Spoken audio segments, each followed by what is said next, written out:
Finally ফেসবুকে চলে আসলো কন্টেন্ট মনিটাইজেশন আপডেট। এখন কিন্তু সবার আইডিতে বা পেজে কন্টেন্ট মনিটাইজেশন দিয়ে দেওয়া হয়েছে। তো আপনি কিভাবে কন্টেন্ট মনিটাইজেশন পাবেন, আপনার যদি ফলোয়ার নাও থাকে তারপরে কিন্তু আপনি কন্টেন্ট মনিটাইজেশন পাবেন। তো এই জন্য আপনাকে আজকের এই ভিডিওটি সম্পূর্ণ এ টু জেড দেখতে হবে, তাহলে আপনি কন্টেন্ট মনিটাইজেশন আপডেট সম্পর্কে বিস্তারিত জানতে পারবেন। So let's get start. প্রথমে আপনারা আপনাদের ফেসবুক অ্যাপসটি প্লে স্টোর থেকে আপডেট করে নেবেন, দেন আপনারা এখান থেকে ফেসবুকে চলে আসবেন। ফেসবুকে আসার পর আপনারা এখান থেকে প্রোফাইলে ক্লিক করে দিবেন, দেন এখান থেকে প্রফেশনাল ড্যাশবোর্ড এখানে ক্লিক করে দিবেন। ড্যাশবোর্ডে ক্লিক করার পর এখান থেকে দেখতে পাচ্ছেন মনিটাইজেশন, আপনি এখানে ক্লিক করে দিবেন। ক্লিক করার পর এখানে দেখতে পাচ্ছেন যে কন্টেন্ট মনিটাইজেশন। তো এখানে কিন্তু এটা কিন্তু আমাদের একটি ফেসবুক অ্যাকাউন্ট, এই অ্যাকাউন্টে কিন্তু কন্টেন্ট মনিটাইজেশন চলে আসছে। অর্থাৎ এখানে কিন্তু আমাদের কন্টেন্ট মনিটাইজেশন চলে আসছে, কিন্তু এটা লক করা আছে। আর এই লকটি খোলার জন্য যে ক্রাইটেরিয়া সেটা কিন্তু ফেসবুক এখানে দিয়ে দিবে। তো এখন পর্যন্ত ফেসবুকে এখানে কিন্তু আপনাকে কন্টেন্ট মনিটাইজেশন দিয়ে দিছে।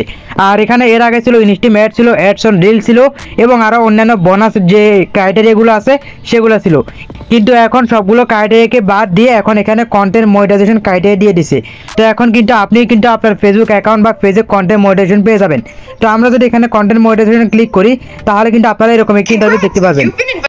তো এখানে কন্টেন্ট মনিটাইজেশনে ক্লিক করার পর এরকম আসবে এবং এখান থেকে আই এম ইন্টারেস্ট এখানে ক্লিক করে আপনি সেটা অ্যাপ্লাই করতে পারেন।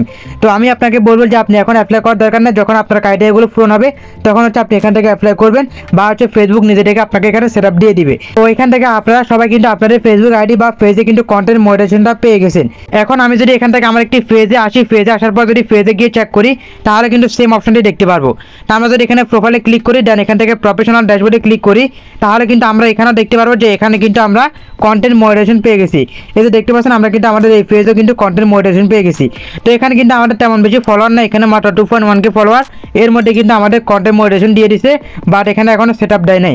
তো কন্টেন্ট মনিটাইজেশন সেটআপ দেওয়ার জন্য কিছু আমাদের ক্রাইটেরিয়া দিবে, যে আমাদের কয় হাজার ফলোয়ার লাগবে, দেন হচ্ছে কত ঘন্টা ওয়াচ টাইম লাগবে, সেগুলো কিন্তু এখানে ক্রাইটেরিয়া দিয়ে দিবে। দেন হচ্ছে আপনি ক্রাইটেরিয়া কমপ্লিট করলে এরপর আপনি এখান থেকে কন্টেন্ট মনিটাইজেশন পেয়ে যাবেন।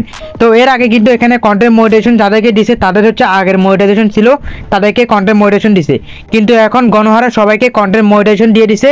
তো আপনি কন্টেন্ট মনিটাইজেশন অপশনটি পেয়েছেন কিনা অবশ্যই কমেন্ট করে জানাবেন, তাহলে আমিও বুঝতে পারবো যে গণহারে কন্টেন্ট মনিটাইজেশন দিতেছে কিনা। তো বেশিরভাগ মানুষই কিন্তু আজকে কন্টেন্ট মনিটাইজেশন অপশনটি পেয়ে গেছে এখান থেকে। তো আপনিও পেয়েছেন কিনা সেটা অবশ্যই জানাবেন। তো আশা করি আজকের এই ভিডিওটি আপনার কাছে ভালো লেগেছে। ভিডিওটি ভালো লেগে থাকলে অবশ্যই ছোট্ট একটি লাইক দিয়ে দিবেন এবং আপনার মূল্যবান মতামতটি কমেন্ট করে জানাবেন। আর অবশ্যই সিমন টেক পয়েন্ট ইউটিউব চ্যানেলটিকে সাবস্ক্রাইব করে পাশে থাকা বেল আইকনটিকে অন করে দিবেন পরবর্তী আপডেট সবার আগে পাওয়ার জন্য। সবাইকে ধন্যবাদ। আসসালামু আলাইকুম।